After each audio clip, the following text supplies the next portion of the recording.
It is rightly said that there are things about growing up in a small town that you can't necessarily quantify.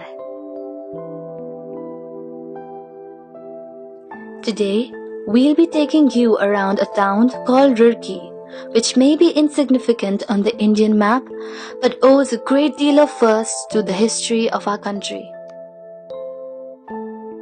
Situated in Uttarakhand, Roorkee is spread over a flat terrain on the banks of the Ganges Canal.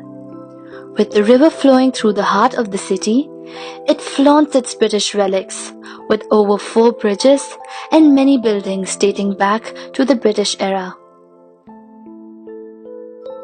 The city is said to have gotten its name from Roorkee, the wife of a Rajput tribal chief. Before 1840, Roorkee was a tiny hamlet consisting of mud huts on the bank of the river Solani. It was the construction of the canal that started the journey of this small village into a planned township.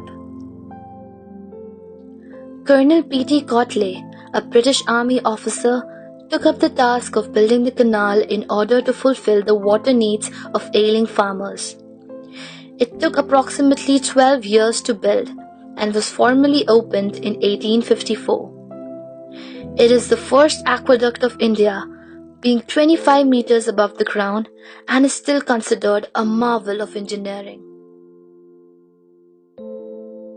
For the maintenance of the canal workshop and iron foundry was established in 1843 and is now known as the irrigation workshop.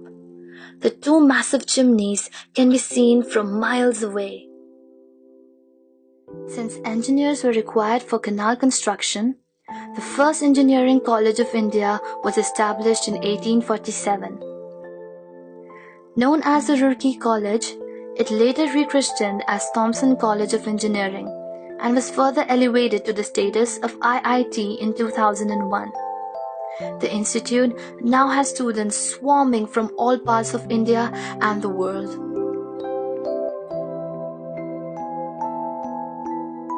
A landmark of the city are its massive statues of 4 lions, 2 set opposite each other, marking the area of the river from Mewar to Roorkee, whose bed has been made using plaster of limestone, clay, and red brick powder.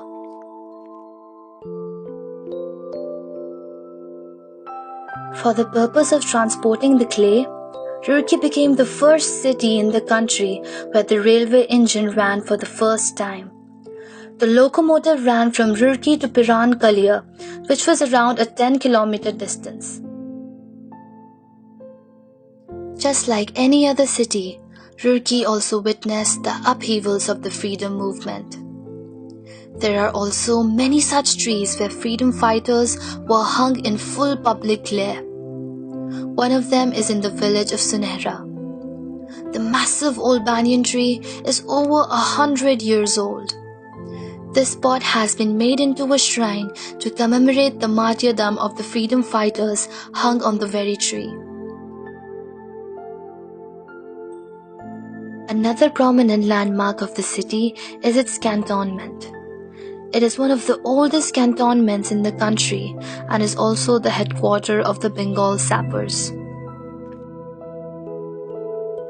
The citizens here stand proud of the city's communal harmony and togetherness, with hardly any reports of communal violence.